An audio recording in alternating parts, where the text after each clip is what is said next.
Imagine opening your banking app and seeing $7,400 in checking. That feels safe. But tomorrow, rent, a credit card payment, insurance, and daycare all hit. Suddenly, only $900 is actually free. The number at the top of the screen was real. The feeling it gave you is not. So how much should you keep in checking in 2026? Not a random $3,000. Not 1 month of salary. And definitely not every dollar you own.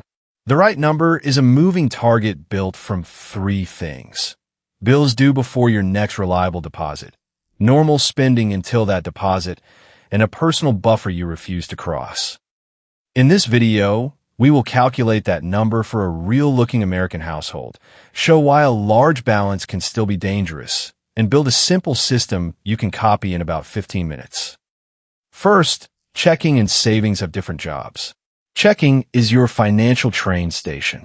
Paychecks arrive, bills depart, and daily spending passes through. Emergency savings is the shelter you use when the train stops completely. A job loss, medical bill, major repair, or another expense you did not plan. The Federal Reserve reported in May 2026 that only 63% of adults could cover a $400 emergency with cash or its equivalent. That statistic is not a target for checking. It is a reminder that planned bills and emergency reserves should not compete inside one confusing balance. Meet Maya and Daniel. Together, they bring home $5,200 per month after taxes and payroll deductions. On payday, their checking account looks healthy. But a balance is only a snapshot. What matters is the money that has already been promised.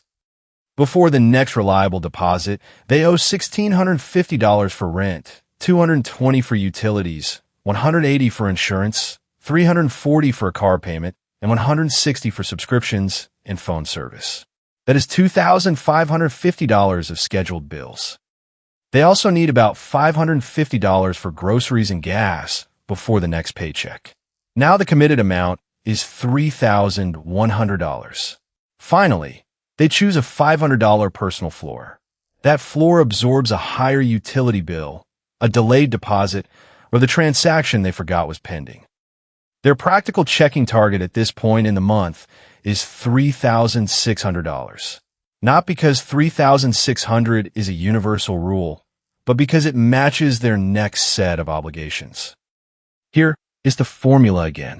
Start with every bill that will clear before your next dependable deposit. Add the normal card, cash, and transfer spending required until then. Then add a buffer that makes sense for your timing risk. The total is your operating target.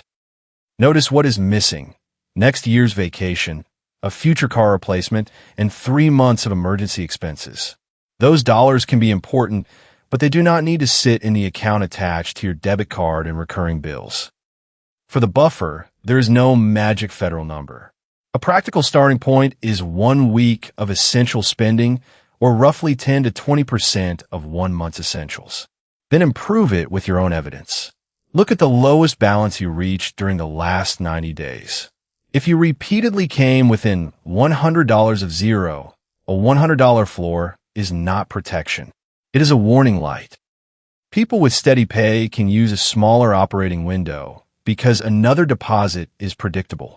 People with commissions, freelance income, seasonal work, or frequent reimbursement delays may need a larger buffer, sometimes close to 1 full month of essential expenses and checking. The principle stays the same. The less predictable the next deposit, the more cash flow runway you need. Now, let us expose the most common mistake. Maya and Daniel see $5,200 after payday and transfer $2,000 to investments immediately. It feels disciplined, but 3 days later, rent and the car payment clear before Daniel's reimbursement arrives. Their checking account drops below the floor. The problem was not saving too aggressively. The problem was using the current balance instead of the safe-to-move balance. Safe to move equals the current available balance, minus scheduled obligations, minus spending until the next deposit, minus the buffer floor. If their account shows $5,200 and the operating target is $3,600, Only $1,600 is safely available for saving, investing, or an extra debt payment. That single subtraction prevents false confidence. Timing matters because transactions do not always post in the order you make them. A restaurant charge can remain pending while a recurring payment clears. A deposited check can be visible before all of it is available. And an automatic debit does not care that payday is tomorrow. The Consumer Financial Protection Bureau advises people to track balances and upcoming automatic payments. It also recommends transaction and low balance alerts. So set your low balance alert at the personal floor, not at zero. If Maya and Daniel's floor is $500, the alert should fire at $500, while there is still time to act. Also review your overdraft setting. For ATM and one-time debit card transactions, a bank generally cannot charge an overdraft fee unless you affirmatively opted in. But checks and recurring electronic payments can follow different rules. Declining debit card overdraft does not make every possible fee disappear. Read your account terms and choose deliberately. Now separate the emergency fund. Suppose Maya and Daniel have essential monthly expenses of $3,800 and want a 3-month reserve. Their emergency target is $11,400. That reserve belongs in a dedicated, accessible savings account, not mixed with the $3,600 checking target. This creates two clean numbers. Checking, $3,600 for the current operating cycle. Emergency savings, $11,400 for genuine shocks. One pays the life they planned. The other protects them from the life they did not. If you use a bank, confirm that it is FDIC insured. Traditional checking and savings deposits are generally insured up to the standard limit of $250,000 per depositor, per insured bank, per ownership category. Remember that checking and savings accounts in the same ownership category at the same bank are combined for that limit. Here is the 15-minute setup. Minute 1 through 5. Open the last 2 months of transactions and list every recurring bill with its real clearing date. Minute 6 through 8. Total the normal groceries, fuel, and cash spending needed before your next deposit. Minute 9. Choose a starting buffer. Minute 10. Add the 3 numbers. Minute 11. Set a low balance alert at your buffer floor. Minute 12. Create a separate savings account or savings bucket for emergencies.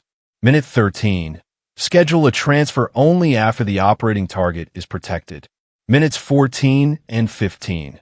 Check the next 2 weeks of the calendar for unusual bills. Then test the system for 90 days. If you never approach the floor, you may be keeping more in checking than your cash flow requires. If you touch the floor repeatedly, increase the buffer or change bill dates. The target should learn from your life. For a regular income, run the same calculation using your next conservative deposit date, not your most optimistic one. If a client usually pays between 10 and 30 days late, plan around 30.